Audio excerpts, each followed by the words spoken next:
All right, hey everyone, it's Grima with Synaptic DIY. Wanted to give you a little bit of a different video today, and so I actually did not get out to my project this weekend. So I figured I'd give you kind of a cost breakdown of where I kind of stand so far. My project is not finished. If you've been following in the last video, I've got two walls done. Then I'll still need to get the roof on and everything like that. But let's kind of break down what I've got so far. So when I started this project, I wasn't sure if I wanted to do a traditional post frame building or if I wanted to go this metal building route. First of all, I've never done one of these before. I did a small 24 by 24 foot garage that was on an existing slab at an old property of mine. But we were talking, 7-foot sidewalls, your typical garage. So nothing to the scale of this. And I like the idea of a piece together building kit. Let's start with the site prep itself. Now, the property I own was an old motocross track, so there's a lot of jumps and hills and bumps and a lot of elevation changes. So just getting the property flat took some work. Now, luckily I had a tractor. It's a 1980s old Kubota. It was slow and was not very efficient, but it did the job. So, besides diesel costs for that tractor, I was actually pretty decent in the excavating there. With my build, I was actually 37 inches out of grade from the front of the building to the back of the building. The 37 inches out of grade really kind of made it easier for me to decide to do a full frost wall because there wasn't that much more excavating to do since I was already 37 inches in the back of the building down. So decided to go with that, which was pretty costly.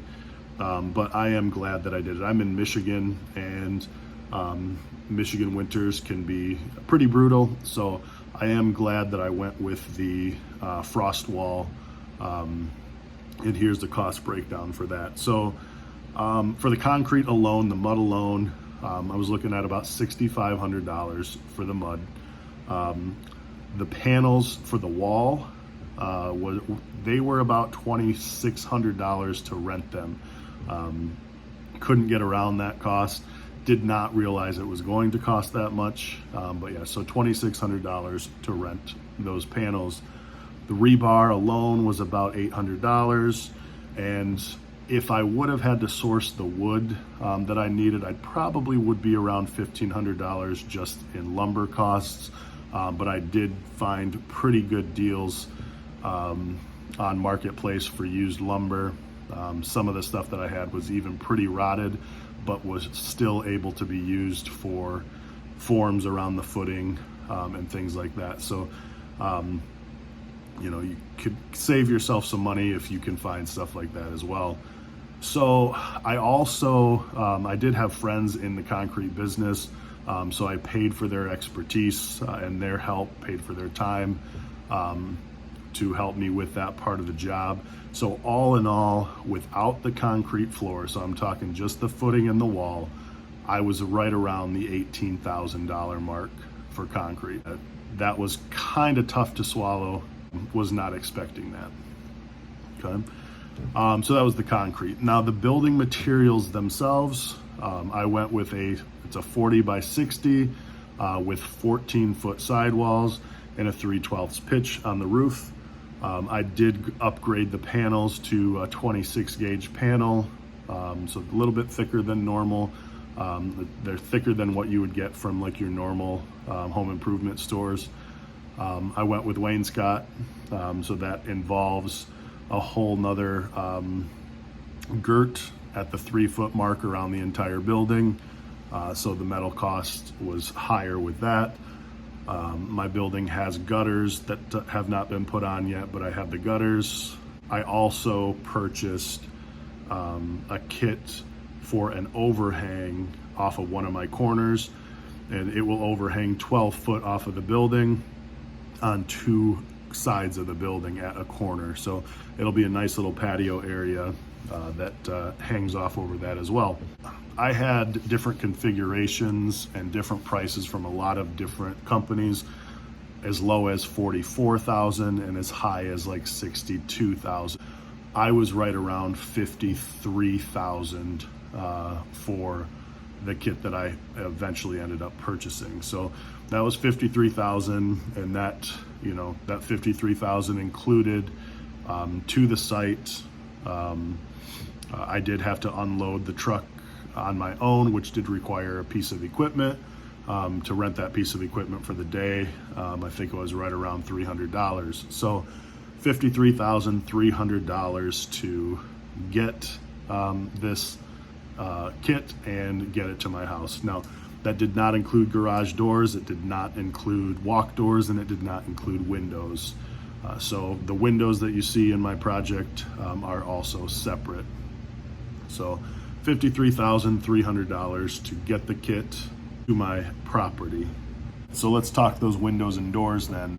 I had 8 windows total. I spent probably about $1,500 total on windows. Some of them I got off Marketplace that I thought were a pretty decent deal.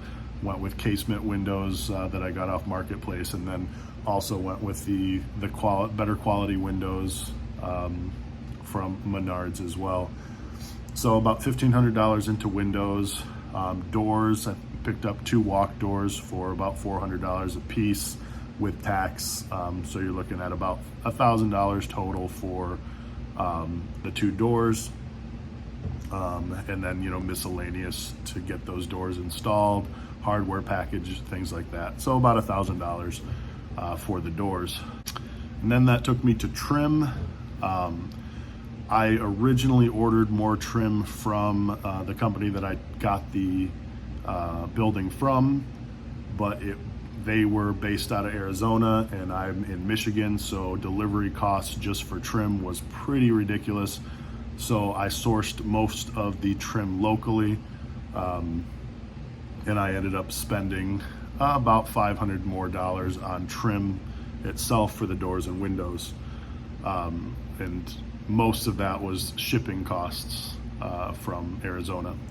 Other unforeseen costs, the front of my building and to the back of my building was 37 inches out of grade. That meant that I needed to bring a lot of fill in. I was not planning on that, did not really budget for that. But I'm probably a good $5,000 to $6,000 into fill.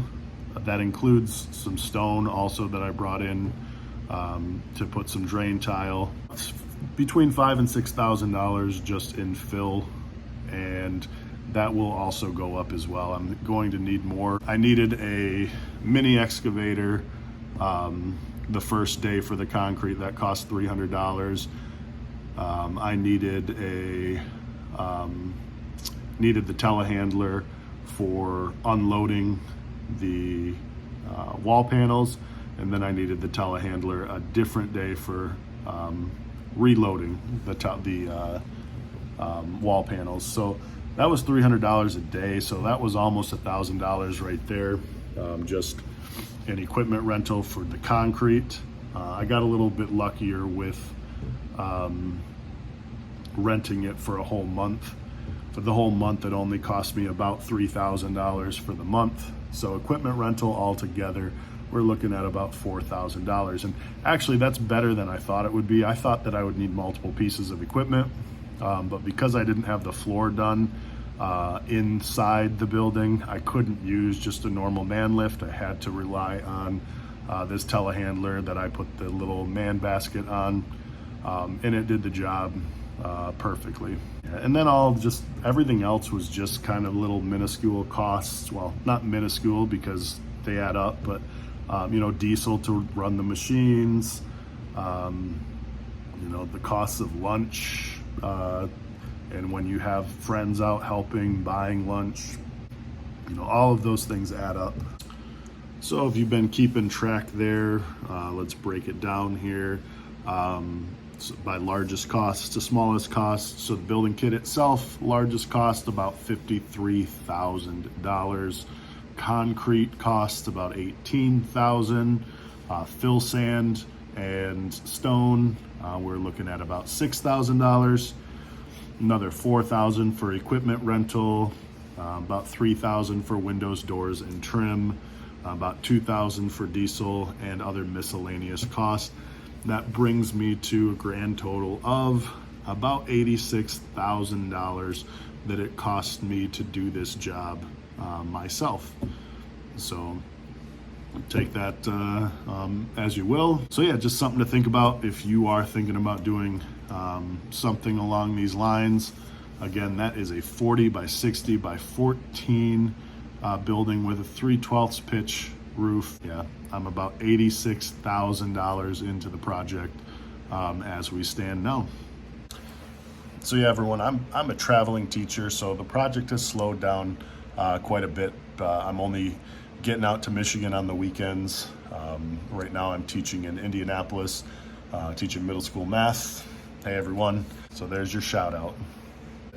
This whole build is actually out of pocket. As you can imagine, it's not that easy to do as a teacher. And I don't get monetized for these videos. My channel's too small. But maybe you guys can help change that. Like and subscribe if you're enjoying these videos, and we will see you on the next one.